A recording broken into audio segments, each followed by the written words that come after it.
generations of families to and from school carol concerts, Christmas parties and sleepy children home from those family gatherings. The humble Morris Minor has been there for everyone since its introduction in the 1940s. It was a family runaround, a first car and a workhorse to some. The most capable and useful of them all was the pickup.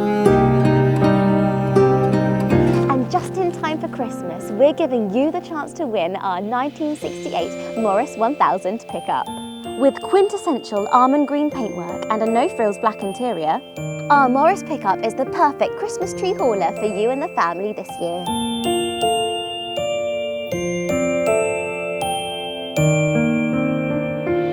Recently restored and ready for the Christmas season, our Morris pickup is the best of Christmas past.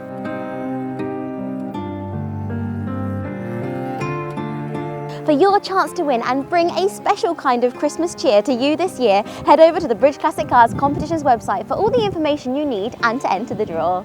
And from all of us here at Bridge Classic Cars, a Merry Christmas to all and to all good luck.